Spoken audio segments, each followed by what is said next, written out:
BHEL housing సొసైటీలో జరిగినటువంటి అవకతవకల్లో main Arekapudi Gandhi గారు ఉన్నారని కూడా ఒక కార్పొరేటర్ అన్నదండలు కూడా ఉన్నాయని కూడా పెద్ద ఆరోపణ. ఒక 30 నిమిషాల స్టోరీ కూడా వేసింది ఒక టీవీ. వాస్తవం వాస్తవం వాస్తవం. ఎందుకు అప్పుడు ఇప్పుడు ఒకే పార్టీలో ఉన్నా కానీ కూకట్పల్లి ఎమ్మెల్యేకి మీకు గొడవలు అవుతూనే ఉన్నాయి. కుక్కట్పల్లి ఎమ్మెల్యేకి నాకు ఎటువంటి గొడవలు లేవు. పిలిచి మీ ఇద్దరిని సరిదిద్దే కానీ కూడా ఇంకా వైరే ఉందన్నట్టుగానే బయటికి టాక్ వస్తుంది. నిజమేనా? ఇవాళ ఓపెన్ టాక్ అవుతారా? నాకు తెలిసి మేమిద్దరం తెలుగుదేశంలో కలిసిమెలిసి తిరిగాం, టీఆర్ఎస్లో కూడా కలిసిమెలిసి తిరుగుతాం. మా ఇద్దరి మధ్యలో విభేదాలు, ఎటువంటి విభేదాలు లేవు. కొంతమంది సృష్టించే వాళ్ళు ఉంటారు, ఆ తాత్కాలికంగా మేము ఎప్పుడో కలిసినప్పుడు మాట్లాడుకుంటాం, అవి తొలిగిపోతాయి తప్పించి ఇది కొంత మీడియా, కొంతమంది పడని అపోజిషన్ బ్యాచ్లు సహజంగా నాలాలు రిబ్బన్ కటింగ్స్కి అన్నిటికీ మీరే వెళ్తున్నారు. అధికారం మొత్తం మీ గుప్పట్లోనే ఉందని టాక్ కూడా వస్తుంది. మరి దీని గురించి ఏమనుకోవాలి? మీకు అనుకూలంగా లేని కార్పొరేటర్లను కూడా తొలగించారని కూడా టాక్ వస్తుంది కదా. ఈ ఆరోపణలకి మీరు ఎలా ఫుల్ స్టాప్ పెడతారు? మేమే చేస్తాం, నాలాలు మేమే చేస్తాం, డ్రైనేజ్ మేమే చేస్తాం, రోడ్లు మేమే చేస్తాం. ఆ స్థానిక ప్రజాప్రతినిధులతో, స్థానిక కార్పొరేటర్తో. సిఏఏకి ఎందుకు వ్యతిరేకం? పాకిస్తాన్ వాళ్ళు ఇక్కడ వచ్చి ఉన్నా కానీ పంపము అని అన్నారు. ఎస్, నేనేమన్నా అంటే ఆ రోజుల్లో ఒక మాట అన్నా. మైనార్టీ సోదరులంతా కూడా నా దగ్గరకు వచ్చి కూర్చున్నారు. ఇందాక దళిత బంధు స్కీమ్ ఇచ్చామంటున్నారు, కానీ ఓన్లీ ఇది కేవలం టీఆర్ఎస్ వాళ్ళకే ఇచ్చారని టాక్ వస్తుంది ఇక్కడ. కాంగ్రెస్ వాళ్ళకి, బీజేపీ వాళ్ళకి, కమ్యూనిస్టులకి ఇచ్చిన సందర్భాలని లైవ్లో చూపిస్తాం. మీకు మాటలు మాట్లాడటం కాదు, చేతలు. నిజమైన పేదవాడు. మీరు డెవలప్మెంట్ కోసం అంటారు కదా. ఎస్, అంటే ప్రతిపక్షంలో ఉన్న వాళ్ళందరూ ప్రభుత్వంలోకి చేరాల్సింది. డెవలప్మెంట్ కావాలంటే అంటే దేశంలో మరి ఏ ప్రతిపక్షం కానీ మోడీ లేకుండా చేయడం, రాష్ట్రంలో కూడా ప్రతిపక్షం లేకుండా చేయడం డెవలప్మెంట్. ప్రతిపక్షంగా పోరాడలేకపోయారా? మీకు నిధులు రావనే భావన, డెవలప్మెంట్ చేయాలనేది ఒక భావన. సహజంగా ఏంటంటే మీ మీడియా వాళ్ళకి 2 నాలుకల ధోరణి ఉంటుంది. ఒక మంత్రితో కలిసేసి ఈ పని కావాలని అడిగితే మంత్రి అపోజిషన్ ఎమ్మెల్యే చెవులో గుసగుసలు అని చెప్పి వార్తలు పెడతా ఉంటారు. గాంధీ పేరు పెట్టుకున్న మీరు గాంధీవాదాన్ని అనుసరిస్తారా, గాడ్సే లాగా అనుసరిస్తూ ముందుకెళ్తారా? నేను వేదికల మీద కూడా ఛాలెంజ్ చేశా. సమస్య ఎక్కడుంటే గాంధీ ఎక్కడుంటాడు, వరదలు వర్షాలు ఇబ్బంది కలుగుతున్న ప్రజానికం ఎక్కడుంటే గాంధీ ఎక్కడుంటాడు. అది రాత్రి కావచ్చు, పగలు కావచ్చు, ఆ అందుబాటులో ఉండి నాకు చేతనైనంత వరకు. సిపి వాళ్ళు భువనేశ్వర్ని గారిని విమర్శించినప్పుడు మీరు అందులో విమర్శించారు కదా, మీరు కూడా దాని గురించి. ఎస్, ఒక మహిళ, మా అభిమాన నాయకుడు కుమార్తె,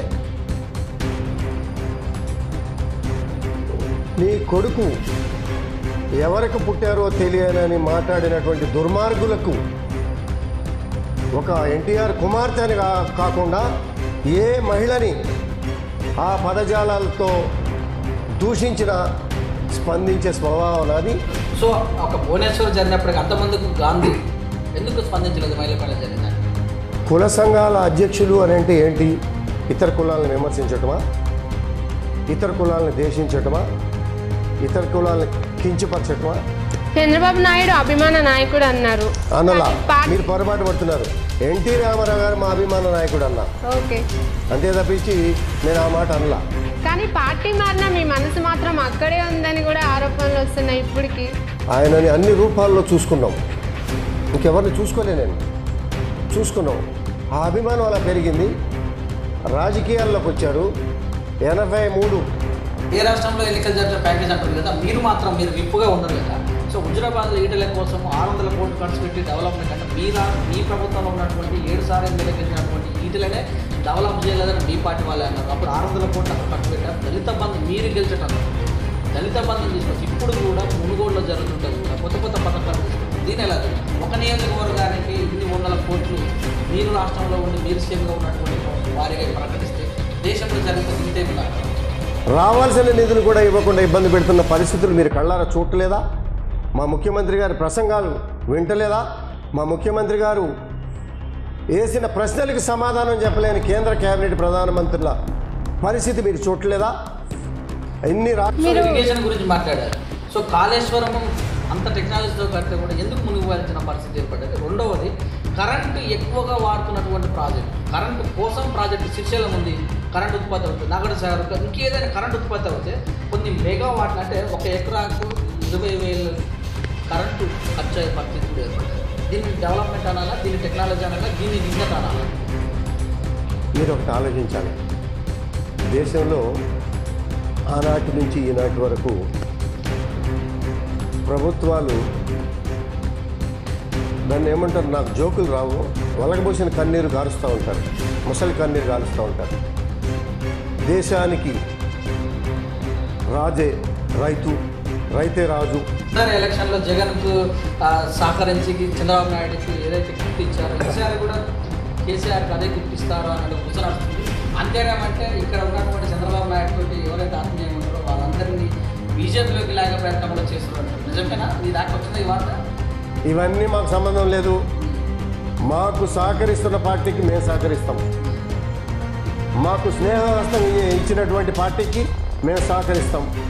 2018లో కావచ్చు, 2000 మన కార్పొరేషన్ ఆంధ్ర ప్రాంత టీఆర్ఎస్కి ఓటు వేయడం వల్లనే ఎమ్మెల్యేలు కావచ్చు, కార్పొరేటర్ గెలిచారు. ఈసారి అలా ఉండబోదు, ఇప్పుడున్న ప్రాంతాలు ఖచ్చితంగా బీజేపీకి మొగ్గు చూపుతున్నారు అన్నట్టు వార్త. నిజమేనా? అవాస్తవం. రకరకాల జిమ్మిక్కులు చేస్తూ ఉన్నారు. హైటెక్ సిటీ మీటింగ్లు, పబ్లిక్ మీటింగ్లు, 15 ట్రైన్లు. గతంలో 2014లో 70,000, 2018లో 40,000.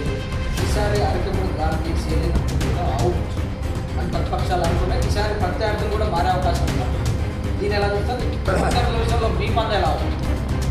80,000 మెజానికం ఇచ్చింది, ప్రజానికం మెజార్టీ ఇచ్చింది. గాంధీ ఎవడో తెలియనప్పుడు, గాంధీ ఒక సోషల్ వర్కర్గానే ఉండేవాడు. ఆనాడు 80,000 మెజార్టీ ఇచ్చింది. కేంద్ర ప్రభుత్వం కావచ్చు, కేంద్ర పార్టీ కావచ్చు, ఎప్పుడు మీటింగ్ పెట్టినా కాళేశ్వరము కల్వకుంట్ల ఫ్యామిలీకి ఏటీఎం అంటుంది. ఓన్లీ కల్వకుంట్ల ఫ్యామిలీకి అయినా అందులో ఉన్న ఎమ్మెల్యేలు కూడా ఏటీఎం లాగా ఉందా? ఫ్యామిలీ తెలంగాణలో ఉంటాం. కల్వకుంట్ల ఫ్యామిలీ ఆధ్వర్యంలో కాళేశ్వరం ప్రాజెక్టు కట్టడం